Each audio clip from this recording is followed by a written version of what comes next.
ठरलं तर मग मालिकेच्या आजचा भाग हा खूपच जास्त इंटरेस्टिंग आहे, त्यामुळे व्हिडिओ शेवटपर्यंत नक्कीच बघा.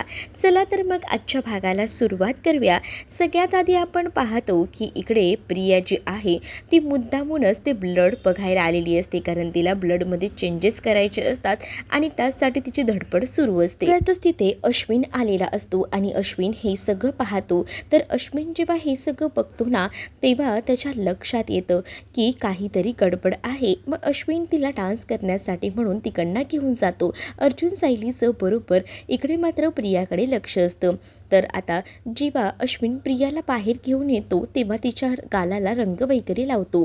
तीही त्याच्या गालाला रंग लावते. तेवढ्यापुरती आता ती तसं दाखवत असते आणि त्यानंतर आता गाणं लावल्यानंतर त्यांचा डान्स सुरू असतो.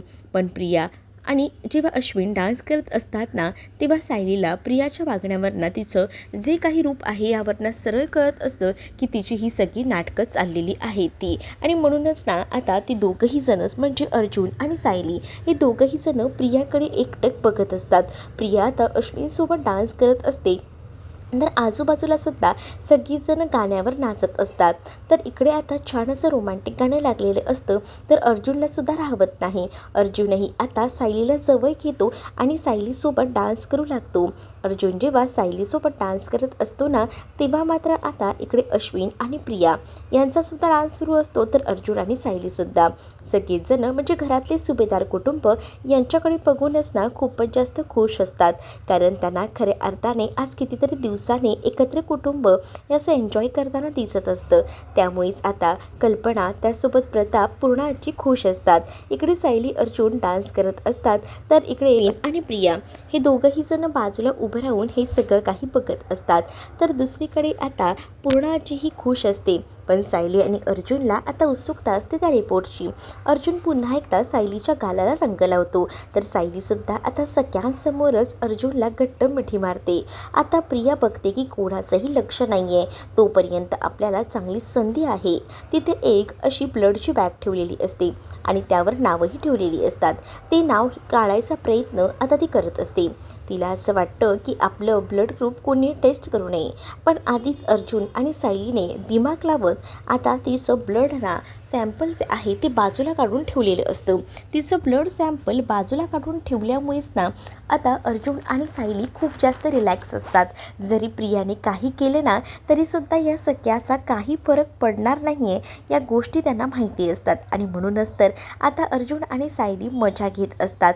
आणि प्रिया, तू कितीही प्रयत्न कर, त्या पिशवीवरचं जरी तुझं नाव काढून टाकलंस ना तरीसुद्धा बरोबर तुला आम्ही पकडणारच आहोत, हे आता सायली आणि अर्जुन बोलत असतात. दुसरीकडे आता या होळीचा समारंभ जो आहे तो होत असतो, पण अस्मिता नेमकी काय करते, अस्मिताला बघायलाच कल्पना रूममध्ये आलेली असते. कल्पना आता अस्मिताला म्हणत असते की अस्मिता, तुला बरं तर वाटतंय ना, ठीक तर आहेस ना, काही प्रॉब्लेम नाही आहे ना. त्यावर अस्मिता म्हणते की ना आता थोडेच दिवस उरलेत ना, त्यामुळे एकदमच ना असं अनइझी वाटतंय आणि त्यामुळेच म्हटलं जरा रूममध्येच आराम करावा. मग कल्पनाची नजर ना इकडे तिकडे फिरत असते. कल्पना बघत असते की सचिन आहे का, पण सचिन रूममध्ये नसतो. अस्मिता म्हणत असते की नाही आहे सचिन, सचिन आहे ना बाहेर गेला आहे. तो म्हणाला की घरात राहून तसंही त्याला काही किंमत मिळत नाही आहे, कोणीही त्याला विचारत नाही आहे, त्यापेक्षा मी बाहेरच जातो असा विचार करूनच तो निघून गेला आहे, असंही आता अस्मिता कल्पनाला सांगते. कल्पना ठीक आहे असं म्हणत बाहेर जाते. तर अस्मिता आता पुस्तक वाचत रूममध्येच बसलेली असते. मग नंतर अस्मिताच्या लक्षात येतं की मला तर त्यांनी सांगितलं आहे की मी जातो बाहेर, पण हा कुठे गेला असेल, घरी गेला असेल का आपल्या. मग आता ती त्याला कॉन्टॅक्ट करायचा प्रयत्न करत असते, पण त्याचा फोन येणं बिझी लागत असतो. मग अस्मिता विचार करते की हा आता कोणाशी बोलतोय, हा कधी येईल परत, याचीच वाट ना आता ती बघत असते. तर दुसरीकडे आता अर्जुन आणि सायली हे दोघंही जण आता बेडरूममध्ये आलेले असतात. दोघंही जण जेव्हा बेडरूममध्ये येतात तेव्हा मात्र आता अर्जुन थोडासा रोमॅन्टिक झालेला असतो आणि तो सायलीला आपल्या समोर बसवतो. सायली म्हणत असते की काय आहे तुमचं, चाललंय काय, नेमकं कळेल का. त्यावर अर्जुन तिला म्हणत असतो की ते काय आहे ना, माझ्या बायकोला असं रंगलेलं आता डायरेक्ट पुढच्या वर्षी बघायला मिळेल. 1 वर्षाचा अजून मला या सगळ्यासाठी विरह सहन करावा लागेल. त्यामुळेच ना मी आताच माझ्या बायकोला अगदी डोळ्यात तेल घालून साठवून घेतोय गं, तुला म्हणूनच तर न्याहाळतोय. तेवढ्यातच ना आता अर्जुनच्या फोनवर मेसेजची टोन वाजते. म्हणून अर्जुन म्हणतो की 1 मिनटं थांबा, कोणाचा तरी मेसेज आला आहे, मी बघतो. आणि असं बोलून आता अर्जुन मोबाईलमधला मेसेज बघायला लागतो. तर रिपोर्ट आलेले असतात. मग आता अर्जुन जेव्हा ते रिपोर्ट बघतो तेव्हा अर्जुनला मात्र ते रिपोर्ट बघूनच ना धक्का बसलेला असतो. अर्जुनला आता सायली म्हणत असते की काय झालं आहे, सांगताय का, सांगा ना. मग आता अर्जुन आणि सायली हे मात्र आता दोघंही जण बोलत असतात. त्याच वेळेला अर्जुन सायलीला सांगत असतो की ब्लड ग्रुपचे रिपोर्ट जे आहेत ते ए पॉझिटिव्ह आहे. म्हणजे प्रियाचा ब्लड ग्रुप हा ए पॉझिटिव्ह आहे हे आता कळून चुकलेलं असतं. म्हणजे प्रियाचा ब्लड ग्रुप हा ए पॉझिटिव्ह आहे याचा अर्थ काय, म्हणजेच आपल्यासोबत फसवणूक झालेली आहे. एवढे दिवस आपल्या घरात जी राहते ती तन्वी नाहीच आहे, ती दुसरीच कोणीतरी आहे का. म्हणजे अपघात झाला, अपघाताच्या नंतर जी घरात आपल्या वावरते प्रिया ही तन्वी नाही आहे हे या ब्लडवरनं तर सिद्ध होतं आहे. म्हणजेच बघा ना, आपल्या प्रतिमात्यांचं ब्लड ग्रुप तर ओ निगेटिव्ह आहे आणि हे बी पॉझिटिव्ह ए बी पॉझिटिव्ह आहे. मग काय करायचं. मग आता लगेचच म्हणत असतो की अर्जुन की एक काम करूया, आपण आहे ना हे सिनियरच्या ब्लड ग्रुपशी मॅच करून बघूया. सिनियरचा ब्लड ग्रुपही तसाही आता दिलाच आहे ना, मग आपण तिथे चेक करून घेऊया की नेमकं काय आहे ते, असंही आता सांगितलं जातं. मग आता सिनियरचाच म्हणजे रविराजांचा ब्लड ग्रुपसुद्धा तिथे दिलेला असतो. मग तो चेक करायचं ह्यांचं आता ठरलेलं असतं. जेव्हा आता यांचं सगळं ठरतं त्यावेळेला मात्र जे काही झालेलं होती घटना, ती सगळी घटना आता पहिल्यापासून आठवू लागलेली असते इकडे असणाऱ्या सायलीला. म्हणजे प्रिया या घरात कशी घुसली होती, त्यासोबत अर्जुनवरही तिचा डोळा होता. त्यानंतर ती अश्विनसोबत लग्न करून या घरात आली. या सगळ्या गोष्टी आता तिला आठवू लागलेल्या असतात आणि या सगळ्या गोष्टींचा आता ती मात्र विचार करत असते. त्याच वेळेला तिच्या प्रत्येक गोष्टी लक्षात आल्यानंतर ती आता म्हणत असते की म्हणजे आपल्या घरात असलेली ही प्रिया ही तन्वी नाही आहे आणि आपण तिला इतके दिवस सहन करतोय, पण तरीसुद्धा आपण आता सगळ्याची शहानिशा करून घेऊया आणि नंतरच या सगळ्यावर बोलूया. कारण आता आपल्याला ना हे रिपोर्ट ना एका डॉक्टरला तरी दाखवावे लागतील, तेव्हाच आपल्याला सगळ्याच्या गोष्टी कळतील. जो गुंता झालेला आहे ना तो सोडवायलाच हवा आजच रात्री, असंही आता अर्जुन हा सायलीला म्हणत असतो. मग सायली आणि अर्जुनचं ठरतं की ते रिपोर्ट आहे ना एखाद्या डॉक्टरला आपण दाखवून घ्यायचे. कारण जर ही तन्वी नसेल आणि ही आपल्या घरात घुसली असेल तर हे सगळं काही खूपच विचित्र आहे. मग आपण ही सगळी गोष्ट अश्विन भाऊजींना सांगायची का, असं सायली म्हणते. पण अर्जुन म्हणतो की तुला तर माहिती आहे ना अश्विन किती प्रेम करतो तो. म्हणजे तू बघ, आता जरी आपण सांगायला गेलो ना तरीसुद्धा या सगळ्या गोष्टी कुठे ऐकणार आहेत, ते नाही ऐकणार. त्यापेक्षा ना मला असं वाटतं की आपण काहीच नको सांगूया. दुसरीकडे आता रंगपंचमी वगैरे खेळून येत ना अगदीच ना प्रताप, कल्पना त्यासोबत पूर्णाजींचे पाय दुखत असतात. पूर्णाजी, प्रताप, कल्पना यांचे पाय दुखत असतात ना, म्हणूनच आता ते म्हणत असतात की ह्या मुलांसोबत आपण खेळलो तर खरं, पण आता ना अक्षरशः पायात उभं राहायची ताकद नाही आहे, एवढे पाय दुखतात. केवढं सहन केलं आहे ना, हे मुलं आपली खेचून खेचून नेतात आपल्याला रंग खेळायला, पण आता बघितलं ना केवढे पाय दुखायला लागले ते. हो, पूर्णाजीसुद्धा म्हणते की माझेही पाय खूप जास्त दुखायला लागलेत, काय करावं खरंच कळत नाही आहे. आता प्रियाने आधीच सगळ्याची तयारी करून ठेवलेली असते. प्रिया तिथे येते आणि प्रिया तिथे येऊन आता मात्र म्हणत असते की तुम्ही ना जरा पाय शेकून घ्या, तुमच्यासाठी मस्त मीठ टाकून पाणी आणलेलं आहे गरम गरम, यात पाय भिजवून ठेवा, म्हणजे कसं तुमचे पाय आहेत ना दुखायचे थोडे थांबतील, असंही आता म्हटलं जातं. जेव्हा या सगळ्या गोष्टी बोलल्या जातात ना तेव्हा मात्र सगळ्यांनाच कळत नसतं की नेमकं काय चाललंय, नेमकी कोणती दिशेला ह्या सगळ्या गोष्टी वाहत आहेत, याच गोष्टी कळत नसतात आणि म्हणूनच ना खूप मोठा धक्का जो आहे तो बसलेला असतो. तर दुसरीकडे मात्र आता कल्पनाला त्याचसोबत प्रताप आणि इकडे पूर्णाजीला सुद्धा ती गरम टब देते आणि म्हणत असते की तुम्ही थोडं रिलॅक्स व्हा म्हणजे बरं वाटेल. मग हे सगळं बघून ना आता मात्र अश्विन जो आहे तो खूप जास्त खुश असतो आणि तो म्हणत असतो की किती तू विचार करतेस, माझ्या डोक्यात तर हा विचारसुद्धा आला नाही. खरंच एकदम भारी आयडिया तू शोधून काढलेली आहेस. बरं वाटेल जरा आईबाबांनासुद्धा आणि पूर्णाची तुलाही. मग आता पूर्णाची म्हणते की हिच्यावर कोणी जादूटोणा वगैरे केला आहे की काय. पूर्णाजीचं बोलणं हे बरोबरच आहे, कारण अचानक प्रियामध्ये जो काही बदल झालेला होता त्यावरून हे सगळंजणं असाच तर तर्क लावणार ना, कारण प्रिया अचानकपणे वेगळंच वागत असते. तिने आता प्रताप, कल्पना त्याचसोबत पूर्णाजी या त्यांच्यासमोर मस्त गरम पाण्याचा टब ठेवलेला असतो आणि त्या टपामध्ये तिने पाय भिजवून ठेवायला सांगितलेले असतात आणि म्हणूनच ना आता पाय भिजवून ना आता ती लोकं ठेवतात. पाय भिजवून ठेवतात तेव्हा मात्र आता त्यांना कळतच नसतं की कसं काय रिॲक्ट करावं, कारण हे सगळं काही प्रिया करते या गोष्टीवरच ना त्यांना विश्वास बसत नसतो. तेवढ्यातच विमल तिथे येते आणि म्हणत असते की मी सगळ्यांसाठी ना आता कॉफी बनवते. मग तोपर्यंत आता सांगितलं जातं की कॉफी कशाला बनवताय, थांबा 1 मिनटं मी बनवली आहे असंही सांगू लागते. त्याबरोबर सगळ्यांनाच धक्का बसतो की नेमकं चाललंय तरी काय. एकावर एक प्रिया असे मोठमोठे धक्के देत असते आणि त्यामुळेच ना सगळीजणं एकदमच चकित पडलेली असतात. सायली अर्जुन आता खाली येतात. सायली अर्जुन जेव्हा खाली येतात ना तेव्हा आता ते म्हणत असतात की जरा आम्ही येतो जाऊ. अरे काय चाललंय काय तुमचं, इथे आम्हाला पायाने धड चालताही येत नाही आहे आणि तुम्ही तुम्ही कुठे निघाला आहात.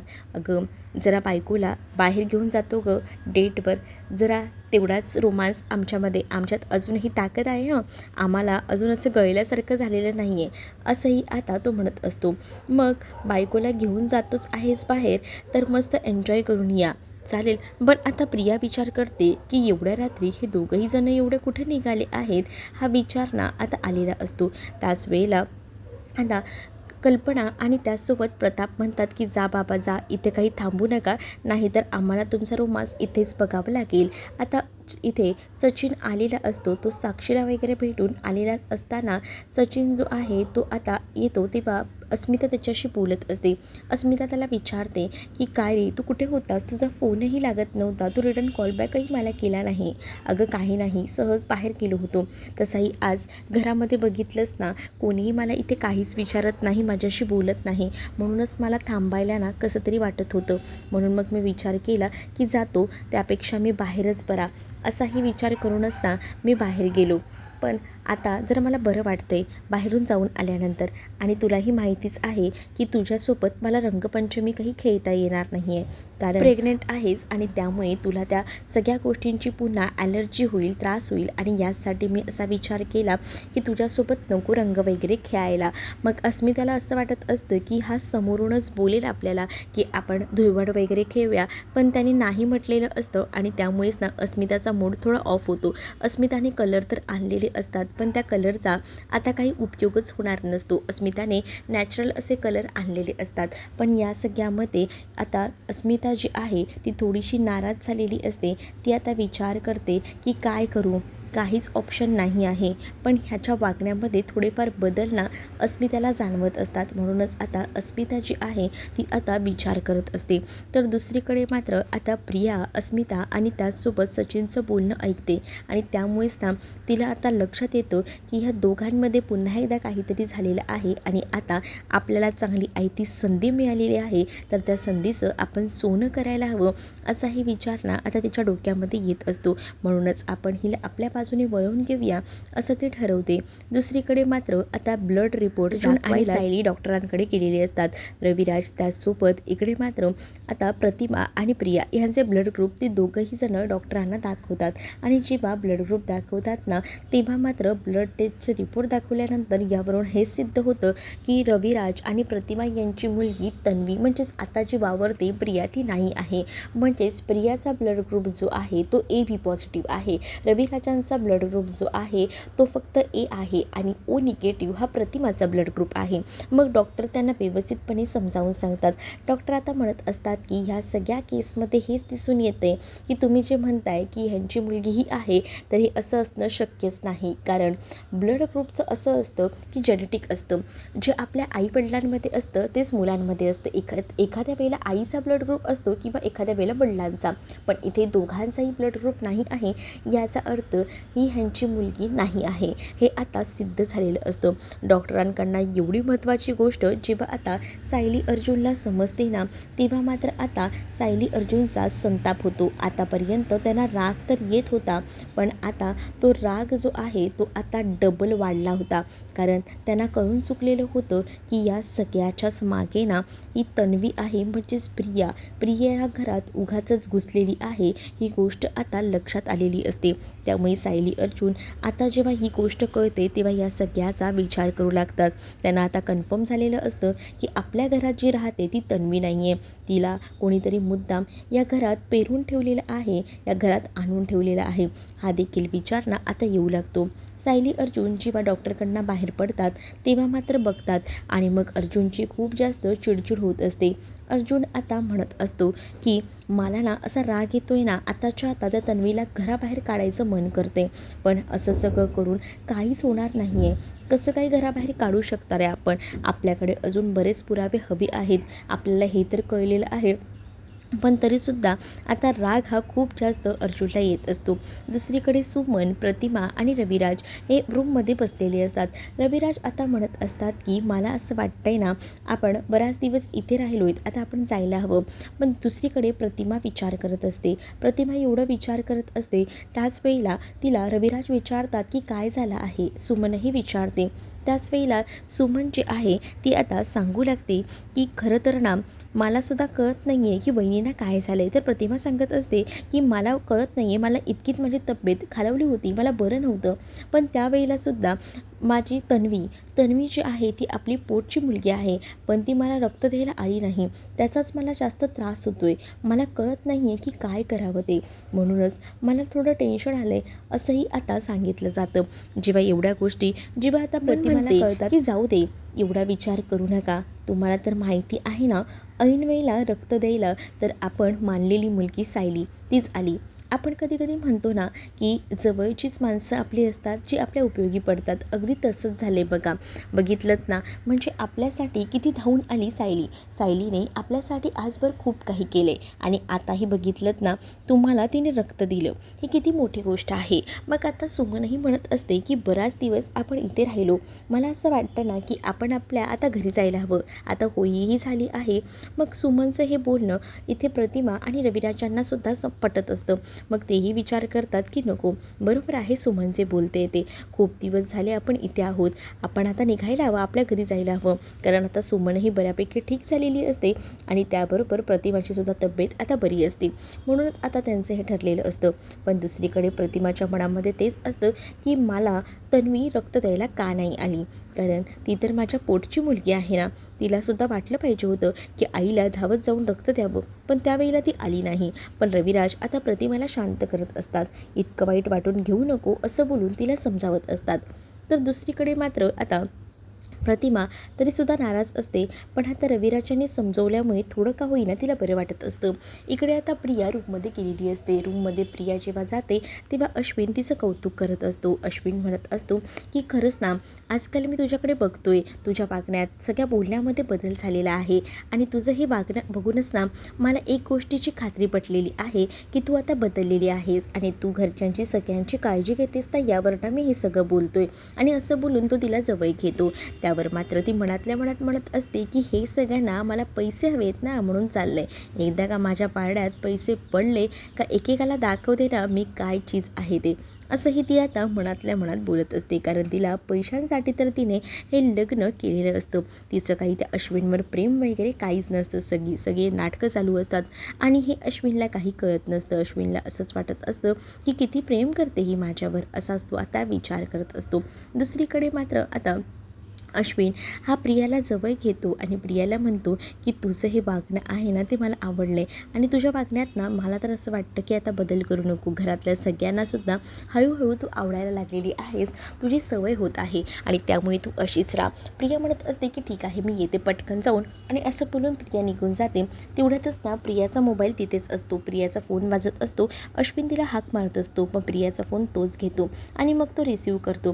तर वकिलांचा कॉल आलेला असतो आणि ते म्हणत असतात की मॅडम तुम्ही मला काल केस संदर्भात बोलला होतात ती वेगळीच केस होती आणि आता तुम्ही जे मला पेपर पाठवले आहात ते वेगळेच आहेत. नक्की कोणत्या केसबद्दल डिस्कस करायचं आहे तुम्हाला? हे सगळं आता अश्विनने ऐकलेलं असतं. अश्विन जेव्हा आता हे सगळं काही ऐकतो तेव्हा तर अश्विनला धक्काच बसतो. अश्विन विचार करतो की ही कोणत्या वकिलाकडे गेली होती, नक्की हिचं चाललंय तरी काय, हा विचार ना आता मनामध्ये येऊ लागलेला असतो. मग अश्विन काहीच बोलणार तेवढ्यातच ना तिकडे आता प्रिया आलेली असते आणि प्रिया अश्विनकडनं लगेच मोबाईल काढून घेते. अश्विनकडनं मोबाईल तिने काढून घेतल्याबरोबर ती आता म्हणत असते की हॅलो कोण? मग आता तिला विचारत जाते की तुम्ही तन्वी सुभेदारच ना? काल तुम्ही मला वेगळ्या केस संदर्भात बोलला होतात एका डिवोर्सच्या आणि आज तुम्ही मला वेगळेच पेपर पाठवले आहेत, नक्की कोणत्या केस संदर्भात बोलायचं आहे? मग आता इकडे अश्विन असल्यामुळे प्रिया सांगत असते की रॉंग नंबर लागला आहे. नाही मी नाही आहे ती, असं मुद्दामूनच ती सांगते. का तर अश्विन समोर उभा असतो. अश्विन समोर आता काय बोलणार, पण एक गोष्ट चुकीची दाखवली गेलेली आहे कारण प्रियाच्या मोबाईलमध्ये ॲडव्होकेट हा नंबर सेव्ह होता. मग आता जेव्हा ती फोन ठेवते ना तेव्हा मात्र अश्विन तिला म्हणतो की काय झालं, कोण होतं, वकिलाचा फोन का आला होता? त्यावर आता प्रिया म्हणत असते की ते काय आहे ना त्यांनी जरा रॉंग नंबर लावला होता, त्यांचं माझ्याकडे काम नव्हतं. उलट आपल्या घरात 2 वकील आहेत तर मी ह्यांना कशाला फोन लावू, मला कशाला बाहेरच्या वकिलाची गरज लागणार आहे, असंही प्रिया आता मुद्दामच बोलत असते. आणि प्रिया हे सगळं बोलून ना मुद्दामूनच आता अश्विनला फसवायचं बघत असते. पण अश्विनला या सगळ्या गोष्टी कळत नसतात. त्यामुळेच आता अश्विन थोडा विचार करतो. पण या सगळ्या गोष्टींमुळे अश्विनला हे तर कळून चुकलेलं असतं की नक्कीच ना काहीतरी गडबड आहे ते. पण अश्विन आता काहीच बोलत नसतो, तो शांत असतो. दुसरीकडे आता प्रिया अश्विनला काही कारणं वगैरे देते आणि लगेचच तिकडनं जायला निघते. कारण तिला माहिती की ती जर जास्त वेळ तिथे राहिली तर पुन्हा एकदा अश्विनच्या जाळ्यामध्ये अडकेल, म्हणून ती आता खाली आलेली असते. खरं तर ती सायली आणि अर्जुनची वाट बघत असते की ती लोकं कधी येणार आहेत आणि तेव्हा विमलला किचनमध्ये काम करत असते. विमलला आता ते विचारत असते की काही तुला मदत करू का? त्यावर विमल म्हणते की नको मी करते. त्यावर मुद्दामूनच कल्पना आणि प्रताप तिथे असतात तर ते म्हणत असतात की असं कधी कोणाला विचारायचं नसतं, डायरेक्टली जाऊनच ना मदत करायची असते, असंही आता कल्पना म्हणत असते. त्यावर अगं खरंच का, मदतीची गरज आहे तर मी येते. मग तेवढ्यातच ना आता सायली अर्जुन तिथे येतात. सायली अर्जुन येतात तेव्हा अर्जुन आणि सायली हे भडकलेले असतात आणि त्याच वेळेला अर्जुन घरी आल्यानंतर एकदमच सगळ्याची भडास काढतो. इथे सायली म्हणत असते की बघितलं का ही नाटकं करते ही सगळी. तुम्हा लोकांना वाटत असेल की ही सगळी काही प्रेमात बोलत आहे, पण नाही, या सगळ्यामध्ये ना हिचासुद्धा मोठा हात आहे. ही सगळी नाटकं आहेत, तुम्ही हिला ओळखत नाही, ही कितकी नाटकी आहे ते, असंही आता सायली बोलत असते. आणि आता अर्जुन तर ना सगळं सत्य सांगून टाकणार असतो कारण ना त्याला राग आलेला असतो. पण सायलीने ऐन वेळेला ती बाजू सावरून घेतलेली असते. सायली आता अर्जुनला म्हणत असते की अहो आम्ही हिला पाठीशी घालतच नाही आहे, पण ही ना गोऱ्या काय थापते, हे सगळं काही करते ना ते सगळं नाटक आहे. मला ना तिच्या वागण्याकडे तिच्या बोलण्याकडे बघून कळतं ना, पण आपण आहे ना जाऊ दे म्हणतो आणि शांत बसतो. तर पुढील भागामध्ये पाहायला मिळतं की प्रतिमा त्याचसोबत इकडे आता सगळेजण निघालेले असतात तेव्हा प्रिया रडत येऊन नाटक करू लागते. आणि आता ती म्हणत असते की आई बाबा प्लीज जाऊ नका ना, थांबा ना, असं काय करताय, प्लीज माझ्यासाठी म्हणून थांबा, असं बोलून ती बोलत असते. पण त्यावेळेला सुद्धा अर्जुनचं डोकं फार सटकलेलं असतं. अर्जुन आता पुन्हा एकदा रागारागात येतो आणि आता म्हणत असतो की तुझं पुन्हा सुरू झालं का? एवढंच जर होतं प्रतिमा आत्याबद्दल वाटत होतं तर त्या दिवशी प्रतिमा आत्याला रक्त का नाही दिलं, असा प्रश्न आता अर्जुन करतो. आणि तिला म्हणतो गेले 1.5 तास तू बाहेर भटकत होतीस पण रक्त द्यायला काही आली नाहीस, असं बोलून तो प्रियाची बोलतीच आता बंद करतो. प्रियाची बोलती बंद केल्याबरोबर आता मात्र आता प्रियाची आहे ती शांतच बसते. तर तुम्हाला हा भाग कसा वाटला हे नक्कीच मला कमेंटमध्ये सांगा आणि अशाच नवनवीन भागांसाठी आपल्या चॅनलला सुद्धा सबस्क्राईब करायला विसरू नका. चला तर मग भेटूया पुढच्या भागामध्ये. तोपर्यंत टाटा बाय. व्हिडिओ आवडला असेल तर व्हिडिओला लाईक करायला विसरू नका. चॅनलवर नवीन असाल तर चॅनलला नक्की सबस्क्राईब करा.